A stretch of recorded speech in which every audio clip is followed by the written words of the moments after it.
Mario. And I have a brand new game for you, Spencer. What's that? It's a game called Super Mario RPG: The Legend of the Seven Guys. There's 7 of them? Oh my god. Seven guys, Spencer. You gotta take them all on. Legend of the 7 Guys. That sounds like my wedding night. No. Legend of the Seven Guys. It sounds like my prom night. Sounds like my funeral. That says seven guys showed up to my funeral. Oh no. Welcome everybody to a new episode in the Remember series, where today we are going to be remembering. Well, we're going to ask the question: remember Super Mario RPG? Yeah. Now, if you whether you remember it or not, we're gonna explain it to you, so you don't even have to remember it for the sake of this video. Make sure that you like, comment, and subscribe. As you can see, the buttons down there are telling you to do. Yep. And check us out on our podcast on Apple Podcasts and Spotify. And if you're on YouTube, as I've told you, then make sure you ring the bell so you get notified, and you'll always be reminded of our Remember series. So, there you go. Alex, now, I know we're changing the rules on these a little bit, but did you beat, because you have a history of these RPGs of you're struggling to beat them. So, I think we all remember Pokemon. So, did you beat Super Mario RPG Legend of the Seven Stars? I want to save that for the end, because I think you're going to be surprised by my answer. That's good. Okay. Yeah. So I think at the end of the episode, I will review to you, Spencer, if I beat Super Mario RPG. Okay. Sounds good. Sounds good. Yeah. Spencer, I know you. We've met before. And been, done a couple episodes together. And I know your gaming preferences, Mr. Spencer. I know that you enjoy a certain genre called RPGs. You could say that, yeah. I'd allow that. Yeah. I also know you like the Super Nintendo. Is that correct? Yeah, I'd say you're on the right track. Now, what about RPGs on the Super Nintendo? No. Now, what about Mario? Do you like Mario? I call him Mario, but yeah, I do like Mario. Okay. Now, what if I told you, Spencer, that there was a Mario game for the Super Nintendo that was also an RPG? I'd go like this, what? But I wouldn't believe you. Well, do I have a surprise for you? What? Today we're talking about Super Mario RPG for the Super Nintendo, released in 1996. And if my calculations are correct, Spencer, in theory, this should be your favorite game of all time. And I think you're right. You're right that it should be my favorite game of all time. It is in theory. It is definitely not. But I actually have a very storied history with this game. So I'm excited that we kind of picked it to talk about. And I know I've brought this story up before, but I guess we'll probably be rehashing it for this episode. Because years ago, I did do this game for, I think it was Mario Month. I did this for Game Talk. So I probably shared my story of playing this as a kid. But before I get into that, Alex, what is your history with Super Mario RPG on the Super Nintendo? Well, I've never played it on the Super Nintendo. I'll tell you that much.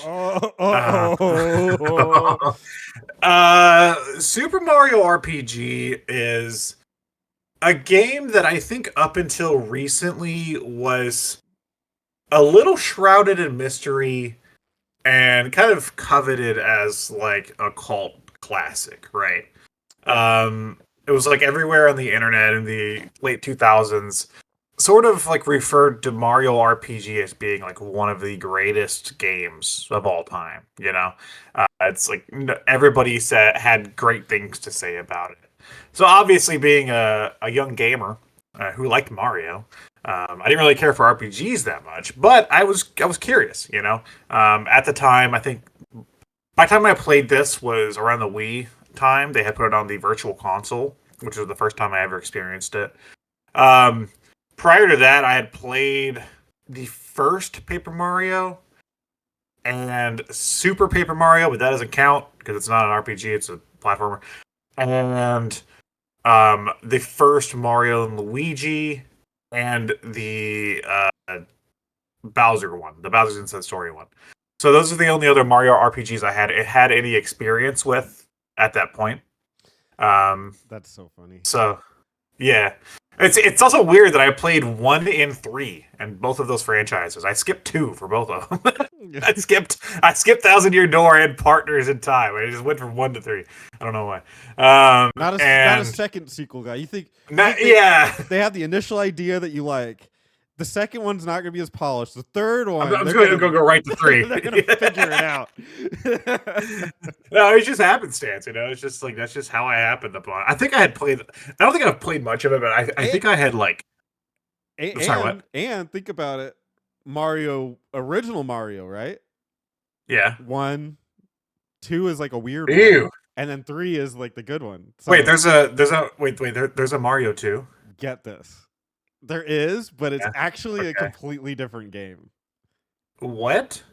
You know what? What There's it? a whole backstory. I think Okay. we're on We'll do Mario a. RPG, but We should do an episode on that. That'd be good. 100%. Yeah. Okay. Um.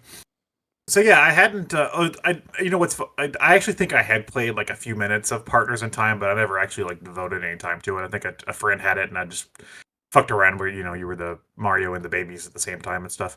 Thought it was cute. But yeah, so going it back to Mario RPG, back to a genre that I'm not. And I think I'm more accepting of it now, but at the time I definitely wasn't into RPGs. And going back to an era of RPGs that did not appeal to me at all, which is like the 16-bit generation or like that era of like classic RPGs. Hmm. Going back to that and playing Mario RPG was baffling at the time for me because it was a bizarre mix of what I knew, what was familiar, which was Mario, Hmm. and these elements that I wasn't familiar with. It felt weird.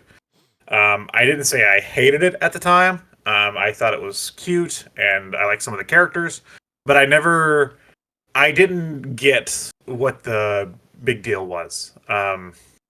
Now, I didn't beat it back then. I've tried many times to get into it over the years on the Wii. I think I even owned it on the Wii U.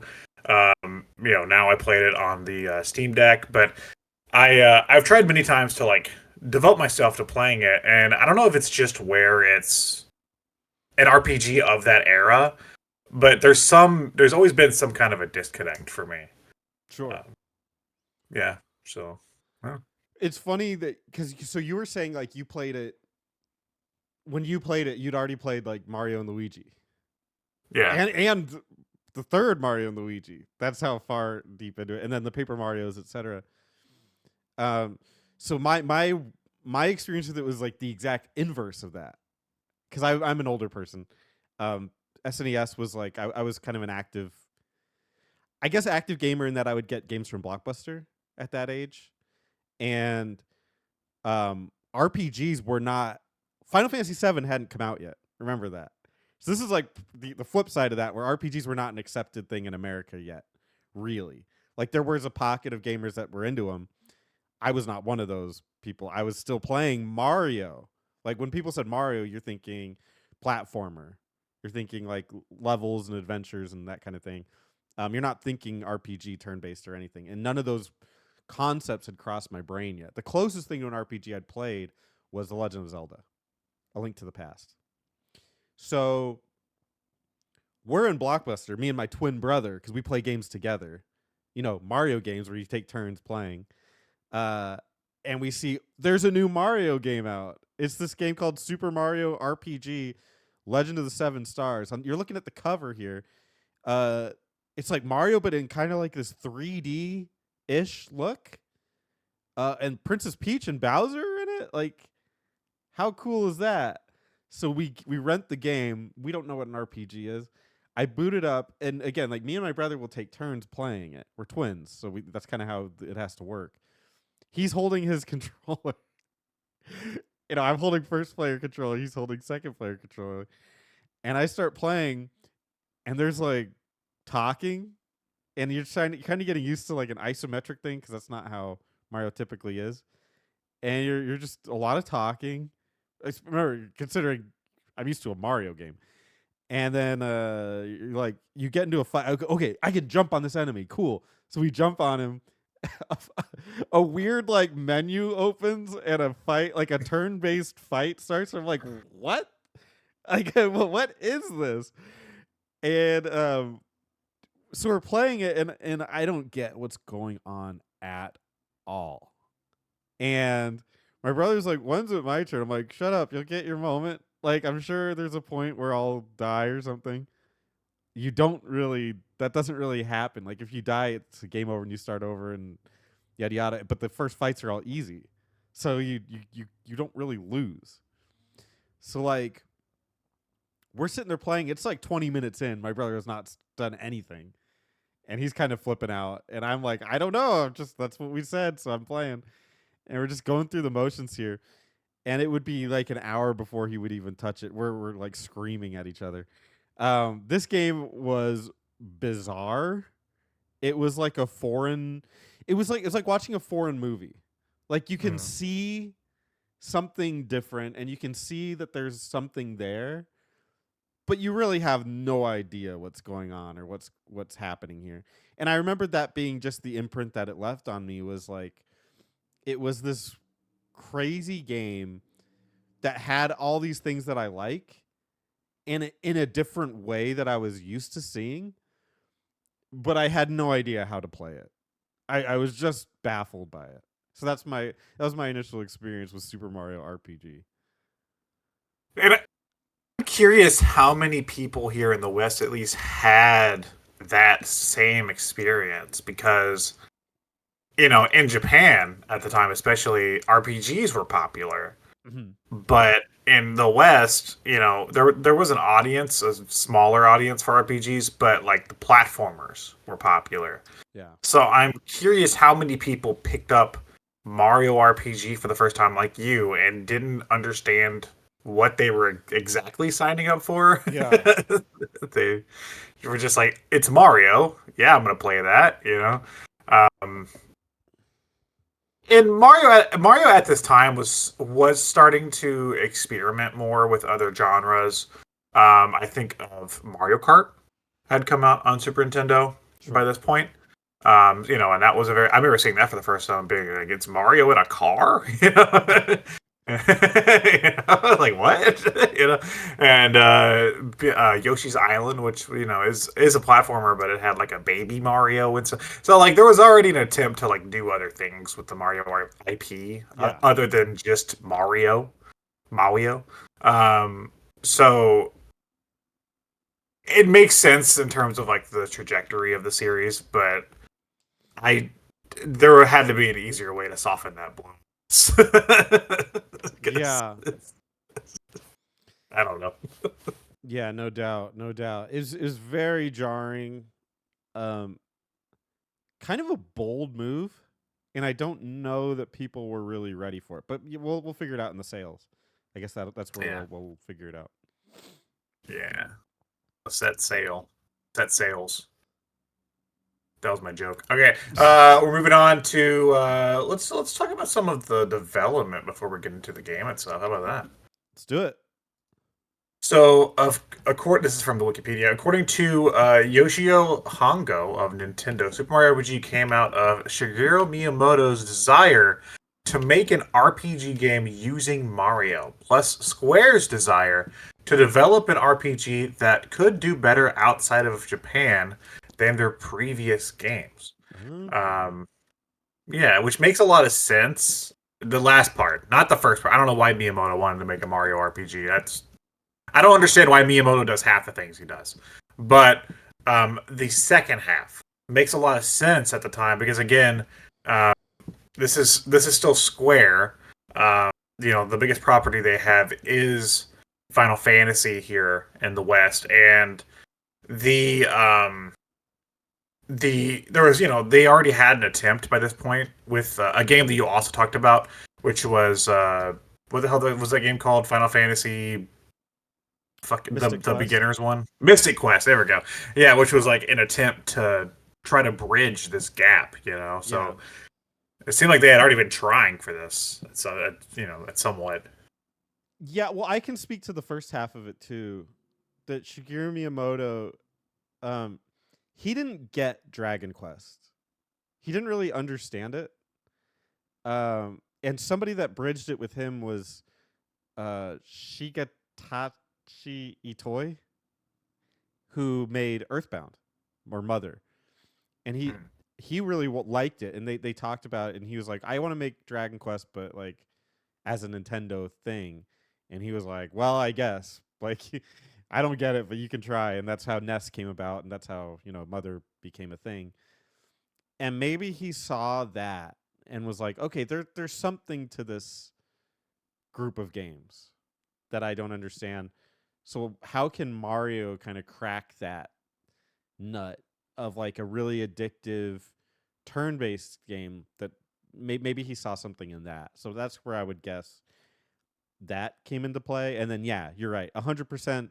It makes a lot of sense that Square would want to find a way to crack the American audience. They say, well, they already have accepted Mario and love Mario. Like Mario's a huge brand, even at this early stage.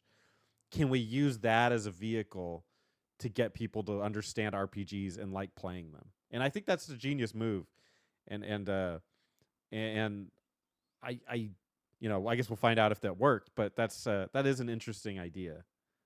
Do you think at this point in time, do you think Zelda was as popular or was could have been a better choice? Because to me, it doesn't make any sense for Miyamoto or Square to be like Mario goes into the RPG because RPGs at the time were mainly fantasy games.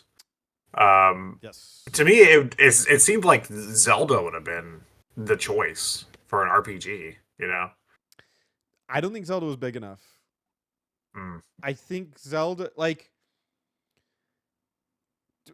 for reference, and people, younger people might not grasp this, but when in that era, you know how like when you say like when you have to sneeze, you say hand me a Kleenex. So Kleenex is not, a dictionary Yeah, term. It's it's a actually brand. it's tissue. But right, Kleenex is a brand that is so synonymous with that form of, utensil or whatever you want to call it, that people just use the brand name. So back when I was a kid, people would literally say, "I'm going to go play Mario." Like Mario was so big that it didn't necessarily mean they were going to play Mario, but they were going to play a video game, usually a Nintendo product. And that Yeah. Mario might have been one of the games they were going to play, but they would just say, I'm going to play Mario, and everybody knew what they were talking about. Yeah, it's which I'm drinking one. It's Coke. It's Coke. It's It's Coke. Coke and It's Pepsi. like Yeah. yeah, it's like there's people that refer to soda still as just a Coke, and Yeah. they don't mean Coca Cola. They just mean soda, right? Right. 100%. So Mario was that. Mario was so big that that people would just refer to it as video games. So Zelda, I don't think was ever. I don't know if Zelda's ever been that big. Maybe it's kind of getting there Oh, now. Ocarina. I think Ocarina is when it started to like Yeah, really Ocarina pick up is over here. the Yeah, big launch of Zelda. But especially at this point, Mario was so big and so popular that even parents could could understand that Mario was like a deal, like a big deal. So I think Mario brand was so strong, that's why they would pick it. It would make more sense and probably make for a much better game if they did pick Zelda, but that wasn't the yeah, point. Making a great game was not yeah. necessarily the point. But I mean, Zelda wasn't. I mean, and we're not saying Zelda wasn't popular here because it certainly was. Like, it had a lot of merchandise and had a lot of cartoons, and you know, Zelda was. I mean, you know what I mean, though. Like, you can get Zelda cereal. Like, that's, I think at the time, like, that's a point of being like, okay, that's pretty popular, Yeah. but just not nearly at the levels of Mario. Well, I think it's also worth noting that one of the reasons that that kind of thing could happen was back then games were specifically marketed towards children. Yeah, The reason that you don't see that as much now, one is because there's so many different properties too, but games are more marketed towards adults and children. There's much more of a broad spectrum. So back then you saw it very narrowly marketed that way, whereas it's a little different now. that's true. And this is like '96, so we're still sort of in that. I mean, I guess development started in '94. Um, but like, yeah, no, no, you're totally right. Whenever like the NES, so after the game crash, after the Atari shit fell through and all that, all those consoles, after the game crash, the NES was basically marketed as a toy. That's how it entered into the market because consumers were afraid of the term video game at the time, so they were like, no, no, no, it's a toy, it's an entertainment system, it's basically, they packaged it with a robot, so it was in a gun, so yeah, it was more of a child centric market. You're right in terms of that. And it slowly matured. I think like it slowly matured. The Genesis tried, to push it like an older audience. I think it didn't really mature until like the PlayStation Well, really I brought I it up. I would argue that the game crash really eliminated a lot of gamers, at least for maybe a little bit. So like all those people Killed that them. like those games probably were like, I'm they're fucking done. they're dead. They're dead. Yeah. Like I'm kinda out of this. This is a very criminal Yeah. market. I'm done with this. It And I was seen as a fad. It was seen as a fad. yeah. Yeah. And I think Nintendo kind of restarted it with the NES. And all those kids that grew up with the NES and some adults, like we know Brian, um, but some adults, but mostly children. It was marketed towards children, so a lot of those people just kind of grew up with gaming. So I think Sega had an interesting idea to try to hit older gamers, but I think really realistically, what was happening was the gamers were just getting older, and the Yeah. console served that audience that was growing up with those games. So I think it was more just time instead of trying to push it on That's people. true. That makes sense because by the time the PlayStation came around, those they would have been a little older, Yeah, so the PlayStation would have been cooler. So we just had to say cooler, and it seemed yeah, the kind of that mature through it. That'd be a fun episode to try to like break that down yeah, to how that worked. Because like I think you could see like we're getting off subject, but up through like the 360 PS3 is like the antithesis. It's like all the way up there to where it's like, yeah, no, everything has to be military and brown because we're yeah, adults. We're yeah. adults now. Our studies show that our gamers like brown. Yeah. They don't like So, colors. yeah, that's half those games. That's like 75% of those games. Oh That my generation, god, man. they're so ugly. All right, get back on this article here on the Wikipedia. Development began in early 1994 after a business meeting between Nintendo and Square. The first phase was spent on deciding a basic system, while the isometric view was chosen to help bring the world to life. To help the game fit the Mario series, it was made to be more action and movement focused compared to Square Enix's. Sorry, I keep wanting to say Square Enix. Square's other RPGs. Development began in earnest during the second quarter of '95. So they started development in '95. Um, that's something that I did notice with this game is like it tries to bridge the gap between playing Final Fantasy or Chrono Trigger and playing Mario, Yeah, which is interesting at the time, especially to try to like branch out like that with an RPG. I think hot take. I don't think it's aged gracefully. I think the decision to make it an isometric game was smart at the time because it gave It gave a forced perspective and almost like a 3D perspective. But even at 95 when they were developing it, actual 3D was a thing that was coming into play Yeah. in the gaming landscape. So it's kind of bizarre to think about that also is like why did they still choose this hardware and why did they choose to make it that way when even at the time I think it was easy to look at what was coming and be like, well, this is going to be outdated fast. Like Hmm. I I disagree with one caveat. Um, I actually think this is one of the best looking Super Nintendo games available. I it doesn't love, look bad. yeah, I love the art style. Um, I think the way that they chose to represent the characters is cute, but also striking. I remember as a kid seeing it, and is if nothing else, I was like, I just want to see these characters in this world because it's so interesting. I remember that Mario had always been like a 2D just Flat. sprite. Yeah. Yeah. Yeah. Whereas now you're seeing him in full 3D, and just seeing that was exciting. Um, to your point though, in making this an isometric game on a D-pad, and Yeah. I've had this complaint before because I talked about this on the Sonic on our Sonic 3D Blast episode. Controls like ass. Really and they added platforming segments in it. So Yeah. now that you put that in there, isometric platforming on a D-pad is unacceptable. It's And I couldn't tell you how to do it better on the hardware, honestly. Like if you want to make an RPG and you also want to make it a platformer, I could not tell you how to do it better than this. But I all I could can tell you is that this does not age well. The platforming at least in I like could that I perspective. I could tell you how to do it better is not make it turned. Make it directly, Like head on. yeah, directly up down left right. Like a Zelda. You could make it better Yeah. cuz then you could understand the jumps a little more cleanly. Um but I understand why they didn't do that because we kind of talked about it in the Sonic 3D Blast episode of how you can see angles a little clearer and it looks cooler, I guess, in some ways. So I get it, but you're right. I my caveat is I like that you brought up that they could have put this on different hardware.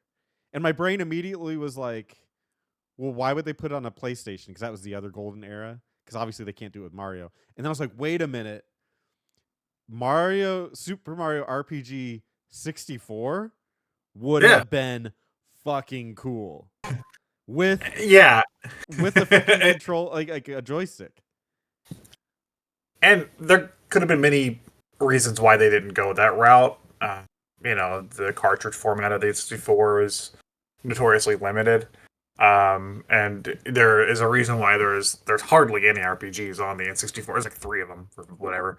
It's and Earthbound had a hell of a Earthbound 3 had a hell of a Mother 3 whatever had a hell of a time trying to get developed on the N64 and that straight up got canceled.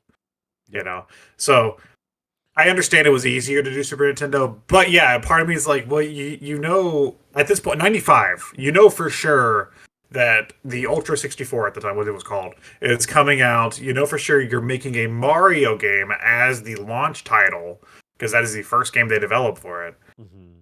So why did you choose to still do the old hardware? It's maybe because there's more player base. I don't know, but Yeah, I think that decision has made this a cult classic instead of what could have been a true classic. And I think that's people will argue that it's better for it, but I think an alternate universe where they made this on the 64 um could have actually made Nintendo more of a powerhouse in the RPG market as opposed to where the N64 ended up being like if you talk about RPGs it's laughable. Like it's a joke. well, and notoriously, like Square developed this, but after this, Square abandoned the N64 for PlayStation. Yes. They wanted to put Final Fantasy VII on the N64, but didn't. They moved to PlayStation because it was cheaper for the discs. They had more space. Well, So and obviously the N64 was originally supposed to have the disk drive. So I think that if Nintendo, this is me putting my little tinfoil hat on, I think that if Nintendo had worked with Square to make this an N64 game, which, if Nintendo's, involved in the development directly, it would have happened. I think that if this was made for N64, we could have seen a whole different trajectory Mm-hmm. for Square and what they would have done after this point, especially with Final Fantasy VII. And that it could have entirely changed the landscape if they just put this on a 64. Yeah. Well, because you got to think if they put this on the 64, they probably would have put, like you're saying, Final Fantasy on it. They would have stuck with the N64, which PlayStation would have still done well. They had other games that hit big, Crash Bandicoot, Yeah. Metal Gear Solid. They had other Gex. games. They had other games that did well. Gex is not one of them, but they had other games. Um, Gex 2. but you got to think. No, but you got to think that wasn't one of the Gexes on the N64 anyway. Like the Yeah, 3D that one. Oh, Gex 2 was on the. Yeah. Anyway, stop. So yeah, Square.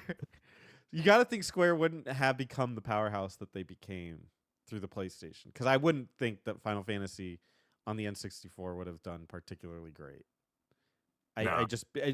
They wouldn't have been able to get that cinematic quality that pushed it past where it was.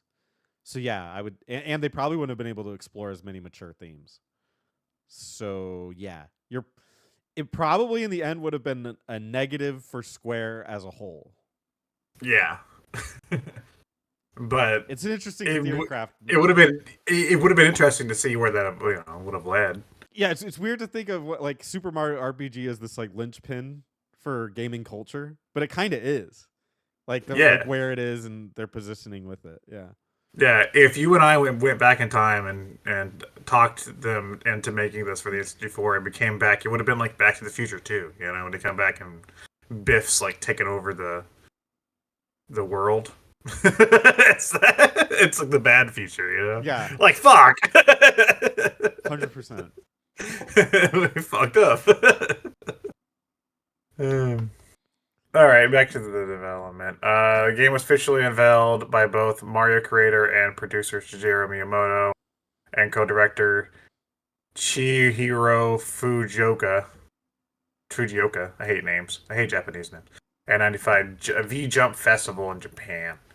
I don't want to read all this. Yeah. I don't think I'm thinking this is What's the important. Is it? release? Release. In Japan, Super Mario RPG sold 1.47 million copies, Million. making it the third highest selling game in Japan in 1996. Interesting, because the other, again, PlayStation and Saturn were out. I don't think N64 was out yet. Um, it sells in the United States surpassed Nintendo's expectation for the release. In the middle of May 1996, Nintendo shipped 300,000 copies to retailers. Nintendo estimated sell through more than 200,000 units within 1 month on shelves. A company representative said that it was on track to easily exceed our 500,000 target, and it may easily become a 1 million seller by the end of the calendar year. By August 24, it had been the most rented game in the United States for 14 weeks straight. Wow. Really? I guess, yeah, the rental market was huge back then, I too. was one of them. Spencer was, we know them from the story, Spencer was one of them, the sixth best selling game of 96 in the United States. So, yeah, I mean, really putting that Mario name on there, you know? seemed to do numbers for them, at least, more than they expected. They expected 200,000 and it did 500,000, at that point. So you got a point. It was Mario. I'm trying to find. I'm doing the VG charts for this. Yeah. Okay. All right. I have the VG charts up. It looks like it did. Yeah, 1.45 million in Japan, 0.66 million in North America. 0.03 million in others, 0 in Europe. I guess didn't even release in Europe for a total of Wow. 2.14 million. It does not come out in Europe. Yeah, it was just North America and Japan. Mm-hmm. Europe got screwed on a lot of RPGs. Did Europe not get this until The Switch. No, they got it the first time in 2008 on Wii. Oh, okay. Well, I'm seeing right here. Yeah, so they this did doesn't get have this this doesn't eventually, have those but sales. This is specifically for the Super Nintendo one. But yeah, yeah, like they wouldn't have seen this. I mean, yeah. they emulate the shit out of everything. So I mean, everybody does. So I'm sure they could have played it, but I emulated Super Mario RPG. it was bullshit. It was. Where the fuck is Luigi? Luigi Are you got see? it 0 out of 10. Worst game ever. But like Nintendo or Europe didn't get a ton of games. They didn't get Chrono Cross. They didn't get a lot of games that you would think like they were just like normal, like just big games that came out. It's very very weird, like how few games they got.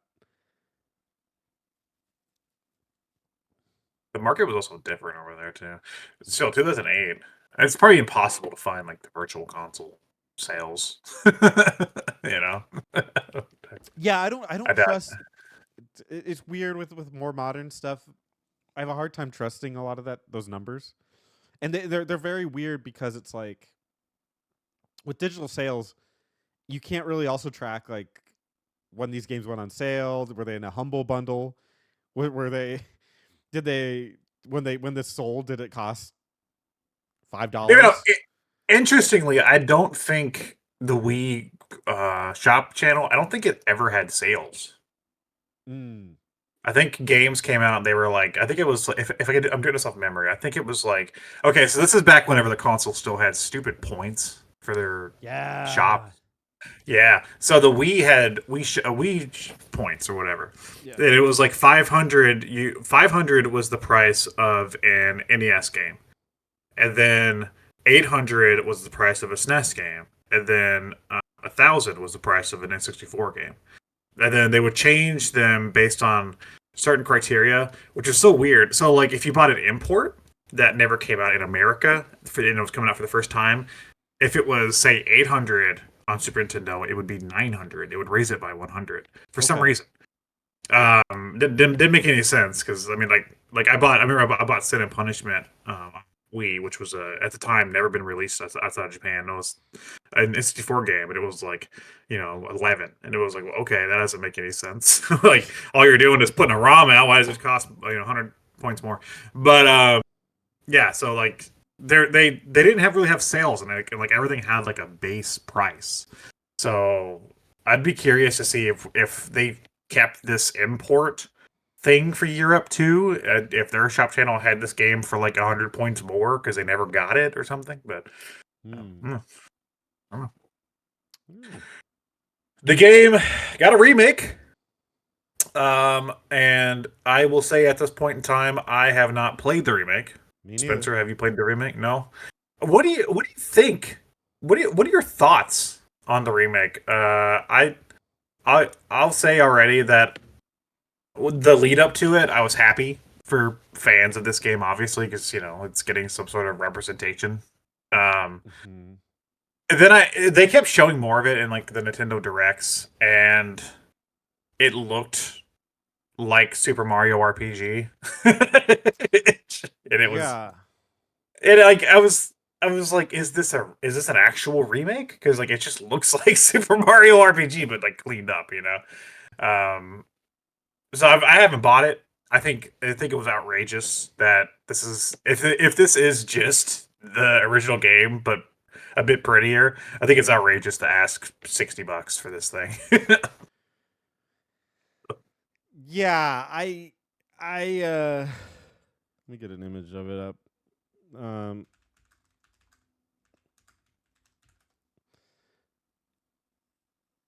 As far as like the remake for it would go, my interest is very low.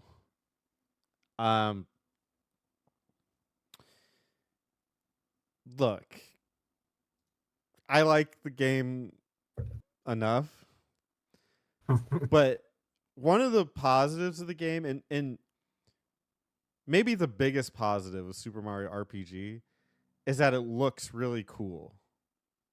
Like, for a Super Nintendo game, it looks really nice, and it's memorable for its looks.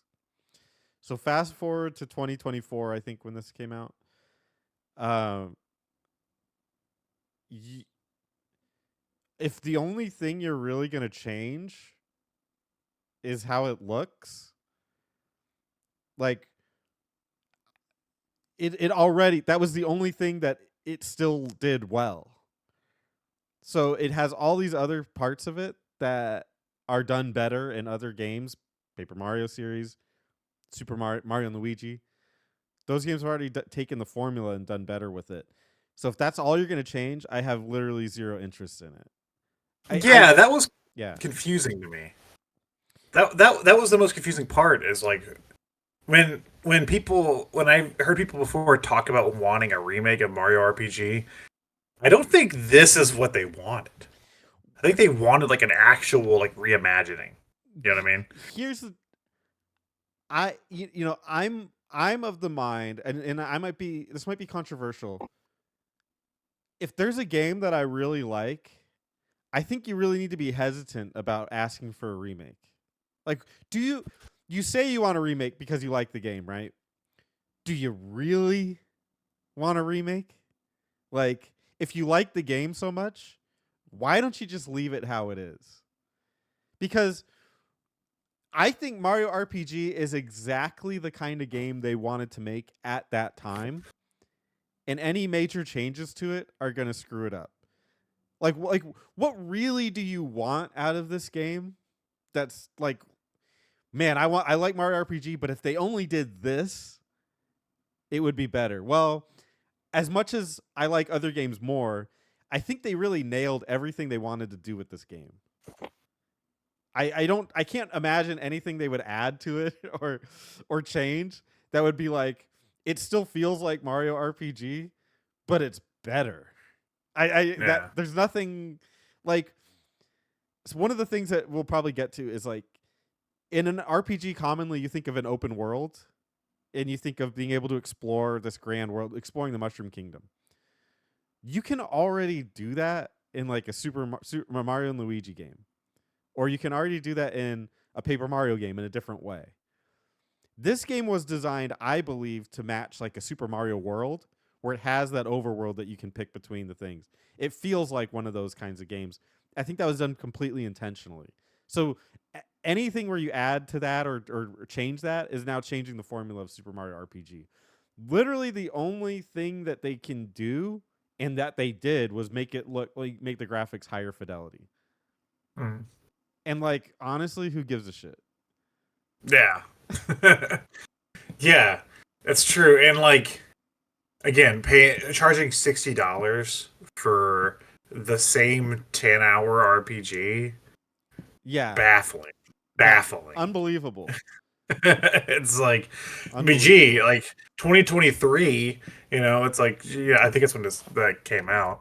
Uh, yeah, Oh, did no, it come out November 20, 2023? yeah, November 2023. It's like, gee, I could buy a remake of Mario RPG that'll last me 10 hours, or I could buy Tears of the Kingdom, Yeah, for like 200 or hours or of or or Pikmin 4, or with, with whatever else Nintendo had at the time, and it's with modern sensibilities. yeah, Like yeah, yeah, this game still has the sensibilities of a game that came out in 1995 before Final Fantasy 7. Like yeah, you're paying for something so old and not even remastered. It's really just graphically remastered. That's literally it. You're paying for a fresh coat of paint. And that's yeah, nah. and I think that's exactly. I saw through that, and I think that's exactly what they were banking on. It's just people being like, "Oh, Mario RPG is getting a remake. I gotta buy that," and kind of banking on that alone. It seemed like Nintendo during that time was doing that a lot. Thousand Year Door also got that treatment. Which, hey, it's great that that game's available again, Yeah. but also $60, and it's Nintendo loves doing that. They love to take their older games, and even if they don't do that much to them or anything at all, I think of that Mario 3D trilogy thing that came out, the 3D All Stars, anything at all to them, and then they're like, okay, we're gonna charge you premium price, like we're gonna charge you full price. Yeah. Every once in a while they won't. Like that Metroid Prime remake was 40. Pikmin 1 and 2 on the eShop was like 20, I think, each or something. Sometimes they won't. But that's very rare, man. Usually they pull full price. Those Pokemon remakes, God, fucking the last one which we talked about on this show, the last one I played was a fucking remake of Pearl. Garbage, and it it was $60. Yeah. Jesus Christ. Yeah, I think with Nintendo remakes, traditionally you're getting pretty boned. Yeah. Pretty boned. It's like I would rather just put they should have just put Mario RPG out on the eShop and been like, or whatever, the Switch eShop, and been like, hey, give us $20. I think that would have been fair. Yeah. Yeah, I think that would have been fair. Or I mean, put it on the monthly Service. service Yeah. or whatever. Yeah. Get people to subscribe to it. I don't know. No, Yeah, no, I'm no, curious no. how that one We have sold, to but we have to put the brainies. We have to put the brainies on there. the brainies. How do you think We this have to one put sold? well, we just found out. Or no, you're talking about the remake? Yeah. Um Given the legacy of the game and the fact that it's a new Switch game and it's Mario and the movie, well, that was also a big movement at the time, 2023. They did a lot of Mario stuff, like the Peach game, the Luigi's Mansion 2. They did a lot of Mario stuff that year, just on the fact alone that they had that movie that came out recently. So I'm gonna say pretty well. Yeah, Trying to think of according to VG charts, it was 3,310,000 units. So it shows what the fuck we know. Yeah, pretty well. Pretty well. Yeah, it did pretty well. It sold really It seems well. like and again, well, dude, and again, Nintendo has been doing this. They've just been putting out Mario stuff because of that movie, and it's been working. I bought that remake of I did buy it on sale, so I didn't pay full price, but I did buy that remake of Mario versus Donkey Kong, which is the same as this. It has, you know what? It has more improvements. I think it has a co-op and like 2 new worlds and stuff. But at its core, it's still the Game Boy Advance game, but it looks better. Okay. So, so it's like I don't know, man. They're just going. They're just going for it over there. When you got a strong brand, I mean, you can do pretty much anything, right? Yeah. I mean, they got whole theme parks for that guy now, so they're like, okay, let's just fucking put stuff out. Yeah. Do you want to do reception or do you want to get into the game? Let's touch on reception real quick. All right. What So, do people Super think Mario of it RPG at the time of release? Super Mario RPG received positive reviews. Though its battle system and characters were criticized by a few critics, it garnered praise for its graphics and for humor in particular, which is interesting. I don't think humor was a big part of RPGs at that time. Nintendo Power's review commented on the excellent 3D graphics. It's Nintendo Power. Of course, they're going to say that. The excellent 3D graphics helped the game appeal to a much wider audience than the most traditional RPGs. And March 97, Nintendo Power nominated the game for several awards. It's Nintendo Power! Of course they did. Yeah, I think anything Nintendo Power we can just skip over. Yeah, EGM praised the game, stating it's the best they've seen on the SNES. Scary Larry of GamePro, Scary Larry, gave the game a perfect 5 out of 5 in all 4 categories: graphics, sound, control, and fun factor, and praised the rendered enemies, cinematics, and spell animations. And there's a bunch. I'll just go down the list. OneUp.com gave it an A. All Game 5 out of 5. Eurogamer 9 out of 10.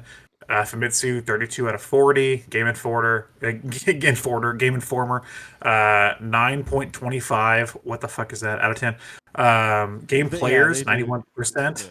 Yeah. Um, I IGN 9.1. Sorry, I mean 9.5. Next Generation 4.4 out of 5. Nintendo Life, which I think is newer, 10 out of 10. They're high. They're all pretty damn high.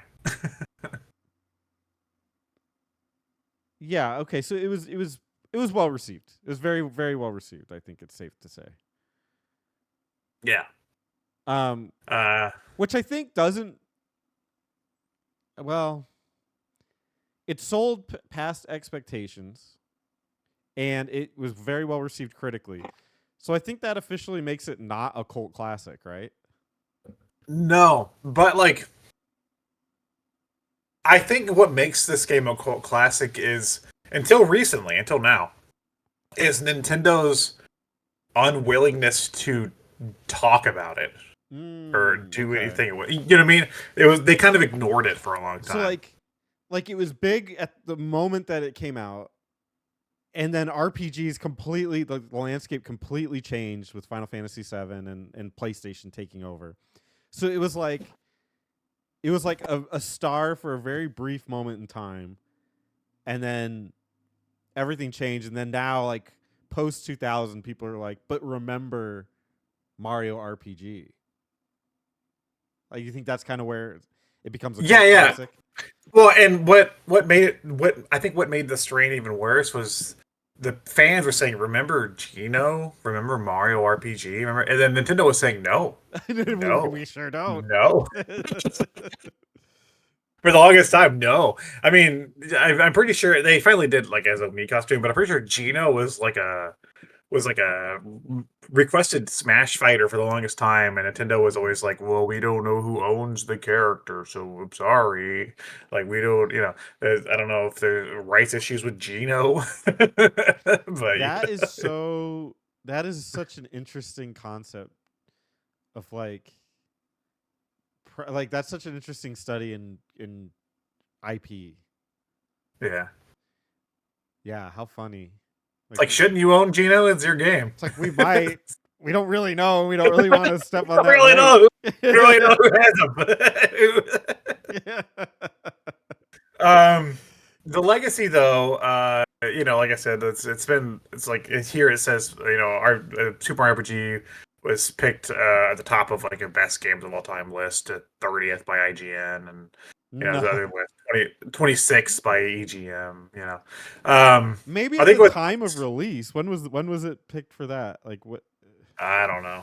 Probably later on. It's IGN and EGM. Well, EGM may be earlier, but IGN probably later on. It doesn't give times. Um, I think what's interesting here is that it says that there was a direct sequel that was like very early in development for the N64 DD, which is the disc system, but that got scrapped. Um, and then two of the guys, Fujioka and Mikawa, went on to work at Alpha Dream, which of course are the Mario one and Luigi guys. Yep. Um, So, there's that. Which, I mean, Alpha Dream, you know, they know a little something about releasing games on outdated hardware. Tell you what, that killed the company. But so the Mario RPG lineage did live on, a lot of in a lot of ways.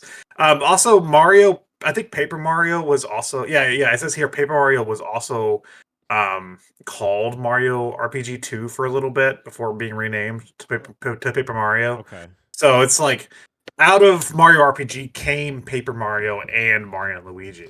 Like Yeah, those are the successors. Super Mario RPG was fine. It spawned two different series that I think each are much better than Super Mario Yeah. RPG. They accept well. So yeah. In their peaks. Yeah, and In their I peaks. was like, I don't know, man. That Paper seems Mario, blasphemous. Paper Mario, they've taken in a direction that I think we can all agree is not Yeah, I was not like, where we want. yeah, I was like, I don't know, man. Have you played Sticker Star? I will stand by the Mario and Luigi series has always been solid. Yeah, Um, it's Even true. the Paper Mario edition one I thought was really great. I think everyone I hated it because Paper Mario was so hated at the time, but it's called Paper Jam, Yeah, and Paper Jam. I think we talked about it before. I beat that game and I adore it. I think it's really really good. Yeah, So, um, but yeah, I think that's one of the things that people don't like to talk about is that Super Mario RPG is. I mean, I think it's fine. I don't think it's great, but I think what it did spawn was so much better than it in basically every way. true, So sorry. true. But yeah, but it's funny because we've like I think it's also looked back on fondly because it was just one game, and Paper Mario started strong and then kind of shit the bed after a while, and I think it did pick back up. I think people liked the Origami King, right? Like that game on Switch. No. I thought it was I don't know. I thought it had Origami King is a pain to play. I never played it, but I thought it had like a decent reception. I played Um, it. It's an interesting idea, but imagine an RPG except every fight takes like 10 minutes. and you're right about the Mario and RPG. Sorry, the Mario and Luigi series, but I did hear Brothership got pretty poor reception. Yes. Yes. So And I haven't there played goes that. Brothership. So that they may be killing that series. But that wasn't even made by Alpha Dream, right? Wasn't that made by a different? Yeah, no, Alpha Dream's dead. Yeah, Alpha yeah. Dream's gone. So it's whatever studio made that. Yeah, Yeah. probably needs to be taken off. But yeah, so when we're living in a timeline right now where the best Mario RPG that isn't a remake or like a remaster on the Switch is Mario and Rabbids Star Go to the Stars, whatever the hell the second one's called. Oh, What the hell's that game Mario called? plus Rabbids, fantastic. Oh, it's fucking great. I Yeah, love those games. Those games are fantastic. But yeah, absolutely. whenever we're living in a timeline where that's the best Mario RPG on Switch, yeah, of course people are gonna be like reminiscing on this game. You Yeah, know. 100%. What the hell's that game called? Mario plus Rabbids. The first one, Kingdom Battle. What's the second one called? It's I don't remember. Stars of Hope. Stars Star. of Hope sounds right. No, that's Something not of it. hope. I don't know. I mean, I could get it. I think I have the box. Let me see. I'm just trying to remember what the hell it's called. Rabbids of Space. Rabbids of Hope. Stars of. It's called Sparks of Hope. The Sparks of Hope. I I said think it's Stars of Hope. might be Sparks backwards, of Hope. but yeah. Yeah, there we go. There we go. All right. So, and that's a Mario RPG. Also a crossover made by Ubisoft. And it's good. That's the real No. thing. I don't Ubisoft actually made a great game. I don't understand how that works, man. When it was like Mario, it was like first time I heard it was like Mario and Rabbids are crossing over, and I was like, oh great, it's gonna be like Mario and Sonic at the Olympics again or something. It's gonna be like some garbage thing, and then it was just like it came out and it was like this game's fucking great. I was like, whoa, No way. you just made XCOM, but like cute and fun and cool. Nice. That's a thing. Hey, I, I'll take it. I will never understand how that happened twice. Miracles can happen. It's true. Miracles can happen every day. All right, you ready to get into some of the game? Sure, sure. Um, Uh, just you want hit to do a the. plot synopsis? Okay, I'll just talk about the prologue. You want me to read it or? Yeah. Sure. Oh, this doesn't even give me like a good beginning thing. It's just like This is the prologue. Whatever. The game begins with a cutscene. Pretty iconic beginning, actually. Princess Toadstool sits peacefully on a hill outside Mario's pad when she is suddenly kidnapped by His King. bachelor pad. Yeah, King Bowser using the Koopa clown car. Mario hears her cry for help and exits his house, knowing Toadstool is in peril. He follows Toadstool. Now she's called Peach, and Bowser, and ends up at Bowser's Keep. After going through the castle, Mario finally catches up with Bowser and proceeds to battle him on the chandeliers. Upon besting him, he is about to rescue the princess when the castle begins to shake. A giant sword named Exor falls from the sky and crashes into Bowser's Keep, destroying the Star Road on the way, whose pieces scatter all around the world. The crash sends Mario, Toadstool, and Bowser flying in separate directions, and they all land in different parts of the world. Mario lands back at his house where Toad has been searching for Toadstool. When Toad discovers that the princess is not there, he asks Mario to go back to Bowser's Keep to bring her back. Mario has no idea where she or Bowser are, but goes to check the castle just in case. But when he arrives, he is shocked by the sight of Exor, who tells Mario that the keep is now the property of the Smithy Gang, taken over to help with his quest to rule the world. Exor destroys the bridge entryway Mario is standing in, though he narrowly managed to escape in time. The castle is thus rendered unreachable. There's a lot of elements in this game that make it feel like a sequel to Mario World, which I guess makes sense at the time. Mm-hmm. Like the Bowser's clown car is from Mario World. The Star Road is from Mario World. Like, you know, later on we see Yoshi's in an area that looks like it's straight out of Mario World. Like, there's I don't know, this to me, like if it was like a Mario canon, to me this always felt like a follow up in some strange way. Yeah.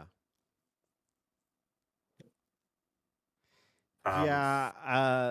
I mean, it's serviceable to get you through the story. Like, I don't think the story in this game is very good, nor did it have to be.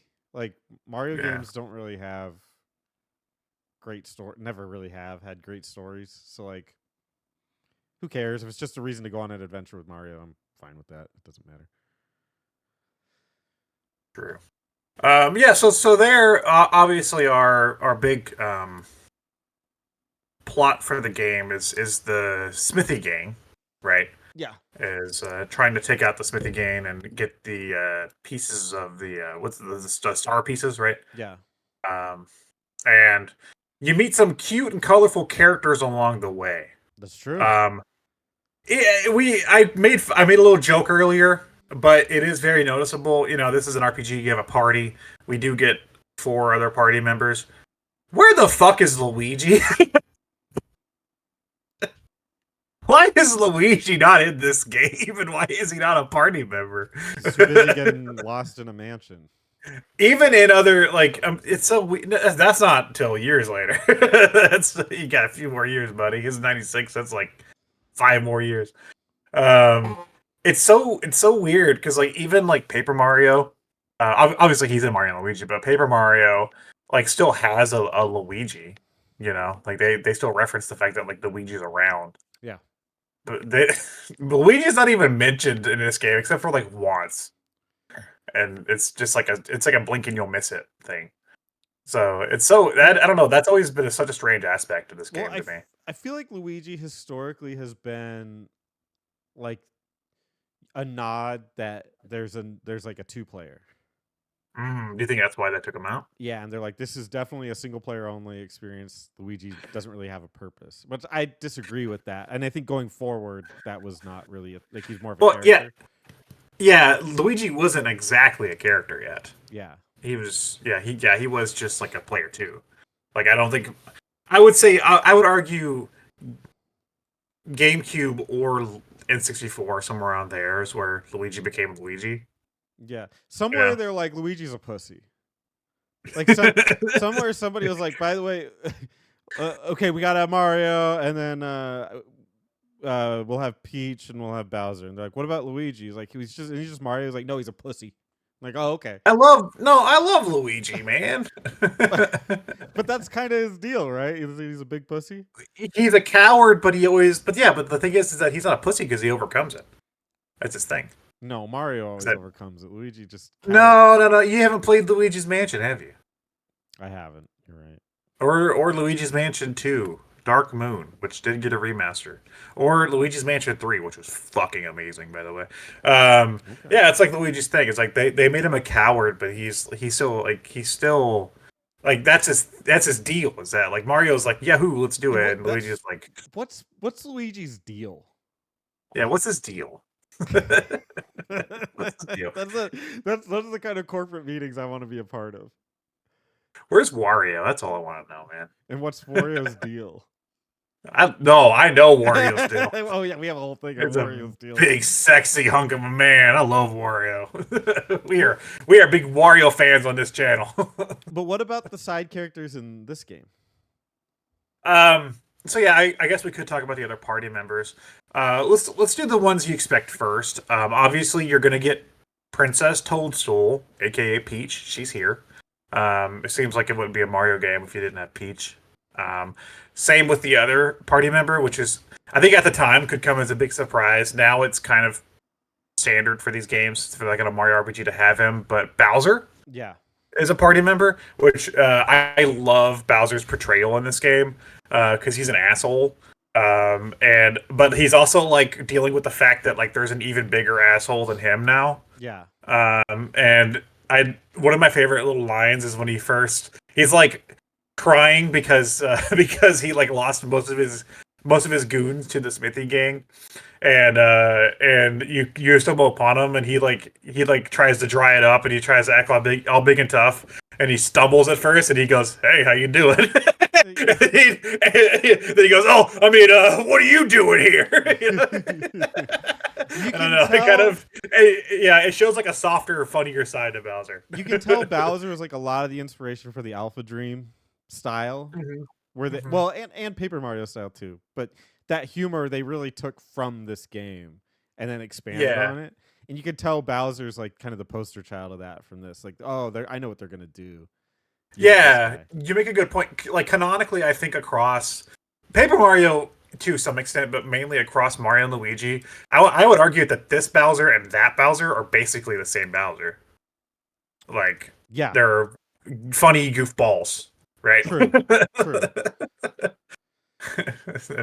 and I've always appreciated that. Um, so those are the only well, not the only Mario characters that appear. Obviously, there's Toads and other enemies, and you do go to a town of Yoshis and see like a green Yoshi, and he's the one you talk to. So I guess he is the Yoshi, you know. But the other two party members are original characters to this game. The first one is a little frog boy. Yes, he's a frog. And his name is Mallow. He's And not he a doesn't frog. look. I know. Well, he is a frog. Spoiler alert, I guess. Yeah, until like a chapter later, you find out he's not a frog, which is a pretty funny reveal because he's obviously not a frog. He's a cloud. Yeah, yeah. It's like, I But remember. he Yeah, swears he's like a tadpole. I think it's like an in series like the culture joke that they call him a frog. Like, yeah, he's a frog, and I remember looking at like playing this like a while ago because like I played as a kid and didn't understand it, but I played it more as an adult and then like actually played through it. And they're like, yeah, he's definitely a frog. And I remember just looking at the character and I was like, huh, like he's really a frog, and like, uh, and obviously it's uncovered he's not, but um. Well, yeah. They have that great moment where you go and talk to his. Like at first, it's like when he first says he's a frog. I think you can maybe canonize it as like okay, Mario's like the Mario world is a weird place, right? True. So maybe that's just what they look like. And then you go and meet his grandfather, who is an actual frog. Yeah, yeah. And you're Confucius. like, okay, so that's not what frogs look like. And then they have the big reveal that Yeah. he tells Mello that he's not a frog. Yeah, yeah. And it's very funny. He couldn't look like less like a frog. Yeah. So yeah, that is a pretty funny moment in that game. Yeah. Where the humor works. So that one, Mallow's obviously there. I think you know, this game doesn't really follow. tra- like RPG traditions of like a job system, right? And like having characters that fill those classes, but the characters still have classes of their own in some, I guess, some respect, right? Um, Yeah, I think he would be classified as like a red mage. I think is what you would say, yeah, because he has some I healing and used them. some power. I used them as a healer mainly, but yeah. Mm-hmm. Uh, but then you have the other character, which we've mentioned already, and everybody should probably know this guy if you are like a Nintendo fan. Um, it is the doll boy named Gino, who Yeah. is also an interesting character. Cool design, weird character. Yes, very very weird. Um he's from the Star Road. He's a warrior from the Star Road, and he like turned himself into a doll or something that a boy can play with. Like, yeah, he like put his consciousness into a doll, Yeah. and then made it huge. Like it grew like to people size. Cool And, idea. I think in a better, and not a better, that's a bad word, but like in a more traditional RPG that wasn't like held down by the concept of Mario, I think they could have done. There's like a really cool story that they could have yeah, told with that, and in this, it's kind of throwaway. It's fine. Again, I'm not expecting a crazy story, but it is a cool concept that he's just like a doll that turns into a living creature to accomplish a goal in the real world, and that's cool. That's cool. He's a cool character. so I don't know that I'm as in love with him as the community seems to be. I don't know if that's a joke, but he's an okay character. well, and there's an issue that I have with Gino in particular, and What also the just a issue lot with of Gino? That's going to be the thumbnail for this yeah, segment. the issue with Gino. My issue, and this is going to be a very unpopular opinion, but Uh-oh. my issue with Gino, which also reflects some of the enemies in this game, is at some points in the game there are Mario characters, and there are also characters that you could believe are from Mario, like Mallow. I see him, and I'm like, okay, that's a Mario guy, right? Like he's easily believable as being a Mario dude. Sure, they're cloud people, right? And then you see some other characters like Gino, like some of the enemies that you fight in the game, and I'm like, that's not a Mario character. That's a Square character. You know what I mean? And that is it doesn't look like a Mario character. And that's what I always thought about Gino. It's like Gino's cool, like he looks cool and he has a cool story, but he doesn't look like he belongs in Mario. He looks like he belongs in a Square RPG. Which I don't know if that's intentional, like, you know, intentional or not, but it clashes to me. Yeah, And that's funny that I had that you say it that way, because I yeah, agree with you. I 100% agree with you. And that's what I was saying, like I think in a better, like in another RPG where they really cared about these characters, this would have been a really interesting character to explore. Here it's just like, oh, that's weird. He's a toy, now he's real, and then there he is. It's yeah, yeah. it's a little the sloppy. the the closest analog I can even bring, like my brain, like my brain is Gino's closer to like Vivi than any Mario character. Yeah, Yeah, yeah, and actually it says here that like in his description that prior to the release of Super Mario RPG, Nintendo Power wrote that Gino was described by Square as Pinocchio. yeah. So it's like, Okay. okay. Let me see if there's some trivia for him. Lies of P, Lies of G. Lies of G. There you go. Not much Get is on known it, about Nintendo. the original personage of Gino that the doll represents, but it is implied that he is not a living person in Mario's world like Gaz's other dolls. Um,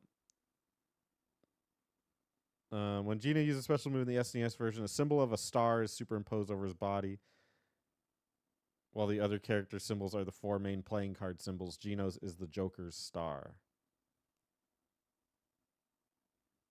Okay, those aren't very interesting. I thought there'd be some more interesting trivia, but that's kind of it. I wanna put a flag in the ground now and make a stand. and I want to know if you'll join me, Spencer. Everybody loves Gino. I wanna stand for Mallow. I want to be the Mallow appreciators. Dick's out for Mallow. I'm with you. Yes, yes, yes. So from this point on, Gino is out. Mallow is in. This is a Mallow centric podcast at this Yeah, point. Moving forward, okay, yeah. I'm with We're you. always gonna include. We should just include Mallow in all our thumbnails, Yeah, symbiote just for no heroes. reason. Just for no reason. Is Gears of War dead as a series? And just Mallow like thinking inquisitively. Hmm. So yeah, those are your main characters. 5 characters. Seems a little lacking, especially compared to like RPGs now. But I guess RPGs of the time, right? That's fair. That's pretty normal. Maybe not. Maybe Earthbound might be the only one that How has many that. did But like, your how many did your beloved had? It had like 6 or so, right? okay, at least 7, maybe even 8. Chrono, Luca, Marl, Frog, Ayla, Oh, we got Robo. a frog here. We do have a frog. And then Magus as a potential. So 7. Okay. Spoiler alert. Spoiler alert. Yeah. And then Final Fantasy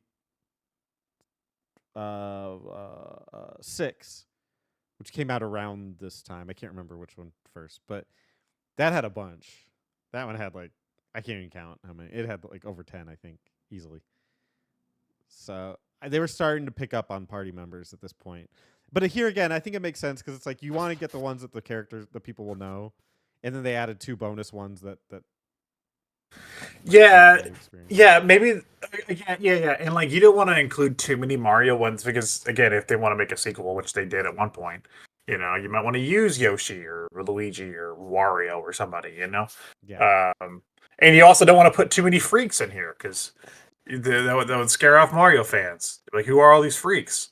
you know. I don't know if why we're calling them freaks, but yes, well, well, you know what I mean. Though they're the non-Mario characters. They're the freaks. They're the 2 freaks. it's a word. Yeah, okay, we can call them freaks if that's what you want. I have the same issue with Mario Golf on N64, which is made by Camelot. Which it makes sense in context now because I know that like they had a Game Boy game that had like an RPG-ish thing going on. But on N64, they had the Mario characters, and then they had like these human freaks that were there. It was like Plum. I was like, who? you know, so it's just like, and that it felt alienating for like some of those characters. I was like, I want to play these guys. I don't know these guys. Yeah, So like, so it makes sense that they want to save like Donkey Kong or whatever for the sequel, but they don't want to put too many of the original people in here either because it was alienate Mario fans. true. So okay, so I can deal with the 5-person party. Yeah, I don't really want to go step per step here because no. we don't do map outs anymore. But how do you want to talk about the rest of the game? I guess let's just hit on the combat. What do you think? Yes, we should talk about the combat, which I think is also something that's been carried to both of the other successors with Paper Mario and Mario and Luigi. The fact that this game started, it is your basic turn-based combat with attacks, spells, items, like defend or whatever. But it's also unique because it has an action mechanic where you time a button press to get more damage. When it comes to like jumping on an enemy or like using a hammer or casting a spell or whatever it is, Yes. which is something that the rest of the Mario RPGs borrow. So that has been a staple since this game. For better or for worse. Um, Yeah. I guess maybe this will be my controversial hot take is I don't like action mechanics in a turn-based environment. I think when I'm playing a turn-based game, it's because I want to chill, and and adding that stuff to these makes it not so chill. Um, that being said, I also don't think this one does it very well. Um, I And I also don't think that the Paper Mario ones do it very well, which is why they're not my favorite Mario RPG games. I think Paper Mario does it more similar to this. Whereas, in my opinion, the Mario and Luigi series, they took that idea and really embraced it and ran with it. And I think it does those beautifully. Like if you're gonna make an action element in a turn-based RPG, I say put the pedal to the metal and go for it. And they really do it in the Mario and Luigi series. You everything is a button press. Everything has like you can dodge things entirely and counter with those jumps and stuff and hammers and stuff. So like every little piece has an action element to it. Whereas these, it feels very tacked on. It's like, yeah, you could do more damage with this. You'll do like a little bit more if you hit the button at the right time. Or if the enemy's coming to hit you, if you understand when you can press the block button, you'll negate some of it. It's kind of like, it's almost like it'll help you. Whereas, like, I think the Mario and Luigi series, you know that it's part of the game. Like, you have to know it, and it's visual. Like, it's very clear to see when things are supposed to hit. You understand it better. This one, it just seems like an afterthought, and I think it's done kind of sloppily, which I get. It hadn't been done before. Yeah, it was our first attempt. Yeah, I yeah. get it. And yeah, it kind of is unfair to look at it from now because again, we've experienced Mario and Luigi, which I agree is 100 times more engaging. Yeah. If you're trying to make an action turn-based hybrid, you need a little more action because you have those little button presses, but between the button presses, you're still like picking a menu and like you guys are just standing there like goofballs, like you're just like, I don't know, should I use like fire attack or something, But yeah, it's like, yeah, you make a good point. In Mario and Luigi, it's like everything was an input of in some way, um, and again, I don't know if it's fair if we knock this game for that because this is the first game to try it. Yeah. But I think it's notable to like look back and be like, well, it would obviously improve a lot over the years. Well, that's why I see, you see comments about how like legendary this game is, and one thing about being legendary to me is that you can play it and still see value in it today. And I actually think that it's harder to find that value with this game. Is that Yeah. it had concepts that were at the time somewhat revolutionary and interesting. I don't know how revolutionary really, because there aren't a lot of games that do this kind of thing. But games have taken this and done it so much better that it almost makes this game obsolete. And what it does. Yeah. It'd be like Call of Duty. Like the first Call of Duty, I'm sure was revolutionary and did some really cool things. Literally nobody cares because it's been done so much better over and over, iterations a million times over. So like, yeah, nobody would play Call of Duty. it's hard to find games like that though. Like to go back and it should be like that. Like being a legendary game is not an easy feat. Like Mario on the NES, still playable today. It still has value. It's been done better, but you can still see that it found some way to be legendary. Donkey Kong Country, graphically so interesting. I was gonna bring that up. I think that's one of the few cases where it's just you're just like, wow. It's still amazing. Yeah. One of mine will be Chrono Trigger. I just think, and everyone thinks their own thing about it, but I, pacing wise and graphically and the combat and stuff, it's so smooth that even today it's like games don't really, games have done better, worse, whatever, but it still holds up. Like it's very hard to do that. And it doesn't mean that Super Mario RPG is bad for it. It's just when I see people refer to it as such like a legendary game, yeah, I think it's been done so much better at this point. Like the best game ever or something, or like the best RPG ever. It's like, no. Tell me one way. Like I Yeah. give me one thing that it does. Like give it a year, and Final or whatever, and Final Fantasy VII is gonna blow this thing out of the water. Yeah, You know, exactly. Like like every respect. right. Mm. I mean, Visual even gameplay, just within its there. own category of Mario Yeah. RPGs. Like pick one. Pick Paper Paper Mario Mario. or I pick mean, just Mario take and Paper Luigi. Mario, Yeah. the game right after this. Hey, Paper Mario, yeah. Yeah, they're just Paper better Mario. in every way. It's yeah. But I respect this game. Um, I do like the fact that it is a fun, colorful Mario adventure. You do get to explore different places in Mario's world, which is interesting. You get to see where the Yoshis live. You get to go to like the mole place. I like the part with Booster and his castle or tower, or whatever the hell it is. Like, there's interesting stuff here that we hadn't ever seen in a Mario game, outside of like a platforming, perspective. Um, and it's notable because like I think this game not only helped bring like to bring the Mushroom Kingdom to life in a new way, but it also helped to just give us the idea that like the Mario world could be more, you Yeah. know. And that's something that again the future RPGs expand upon, the Mario games themselves expand upon. One of my favorites, Mario Sunshine. You go to Isle Delfino, and I fucking love that place.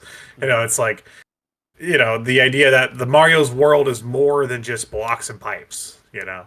Um, which is cool. I think this is where that really started. Probably. Okay, yes. Mario World a little bit because I had like the overworld.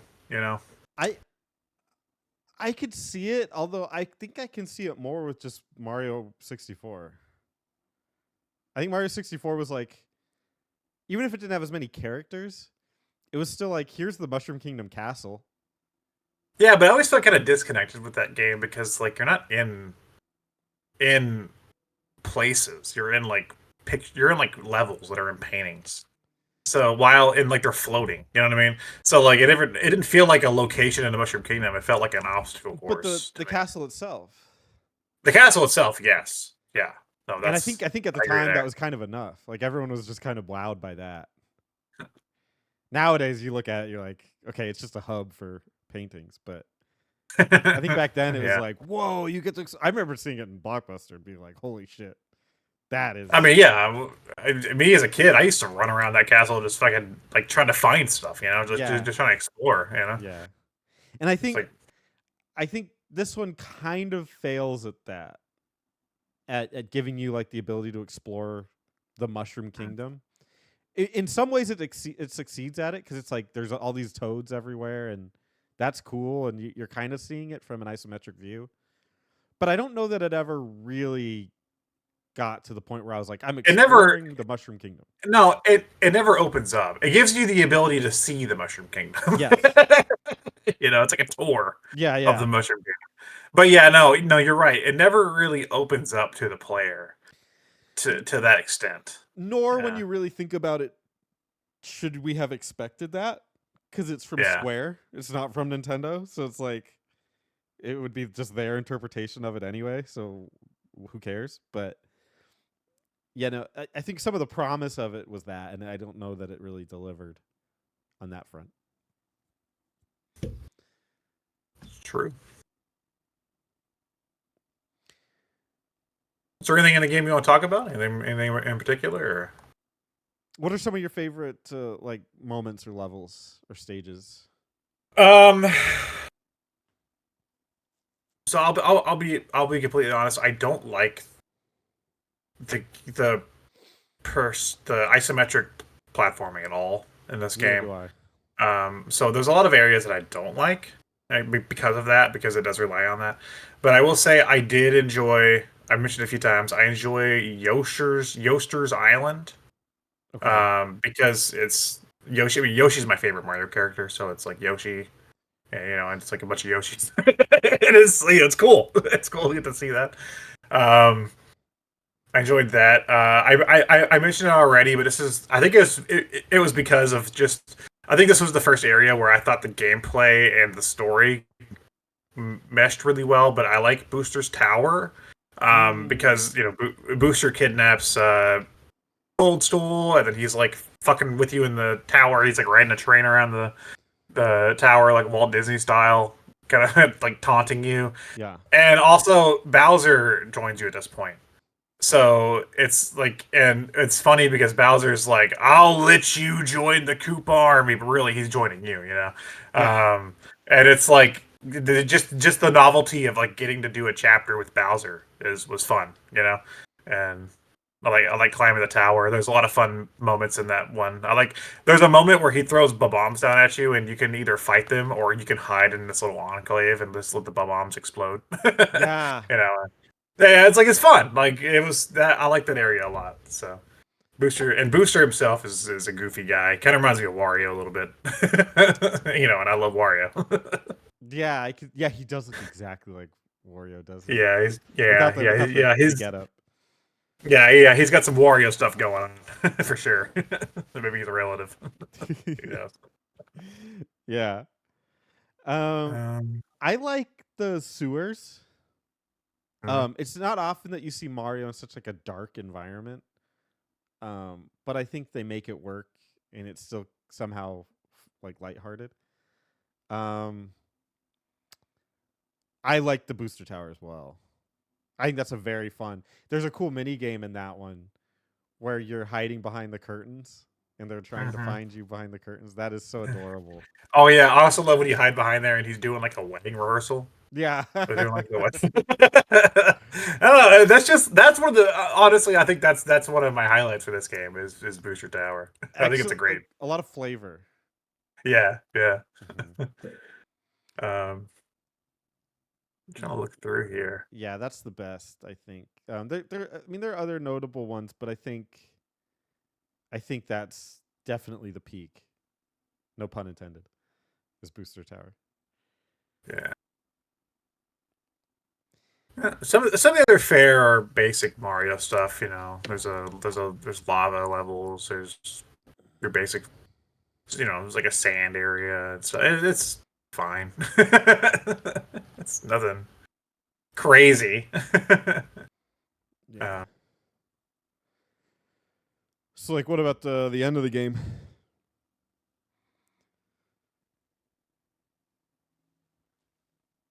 Do you like? which part? What do you mean, like? Do you like the last boss and like how it ends? Yeah, it's great. Like, what'd you think of it? What did you think of it? Uh, I thought it was pretty satisfactory. I liked getting the thank you message when you beat the game. Mm-hmm. Yeah, Did you like the fight with Smithy and everything? yeah, yeah. I thought it was good. Was it too hard or No, no, not for a pro gamer like me. programmer Alex? Very good. Yeah, yeah, yeah. Who'd you pick as your final party? Mario, Bowser, Mallow. Okay, I'm a Yeah. Mario Bowser Peach guy. Okay. Very good. Okay, All right. Yeah. I say, Spencer, I what's got a up? big surprise for you. Are you ready? Hit me with it. Uh, I stopped playing around Star Hill. Oh, so you missed a lot. Like you didn't even see. I missed a lot of the game.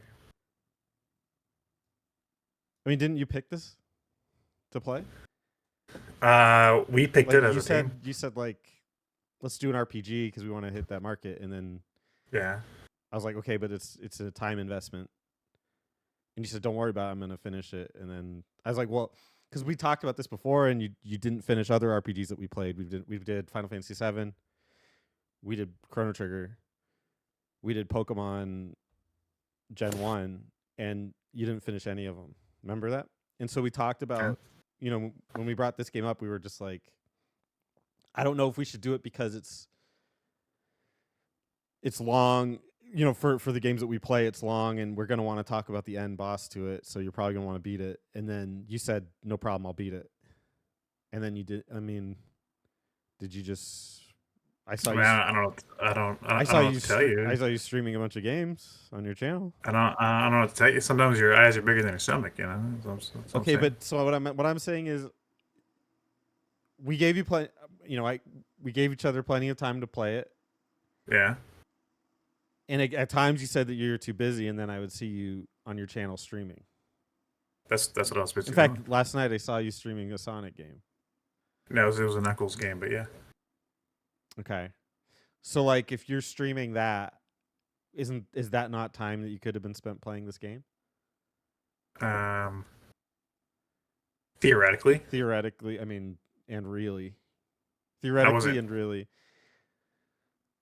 Like I just don't I don't even want to like do like a whole Terry bit where I ask him to flame me because I'm kind of sick of it, honestly, at this point.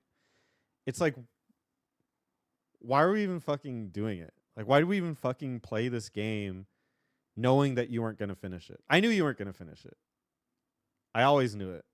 And then we were just talking and you were lying about how you fought the final boss. You probably didn't even know who the fuck the Yeah. final boss is. And it's like I get really sick and tired of it. And it's now that I watch you stream other games when you haven't beaten this one, it actually pisses me off. Does that make sense? Yeah. Yeah. Sure. Okay, so then you can see that I'm very frustrated. And it's like I play these games, I put all this effort into it. I played a bunch of games that I didn't even like. Just to for the show. I've played a Shinobi game. Like who the fuck cares about Shinobi? And then like once a year it comes to a game that I might like that's a little bit longer and you put literally zero fucking effort into it.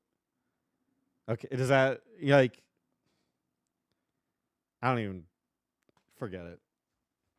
I don't even fucking know. Whatever. Yeah, just don't finish the game. Just don't even do it. Like, eh. I had to play. I had to play. I had to work on my channel, man. On your channel. Yeah. Yeah, we all have channels. We all have channels. And some of us post content to it.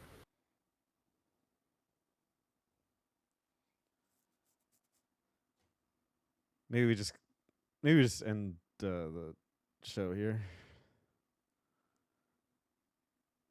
Okay.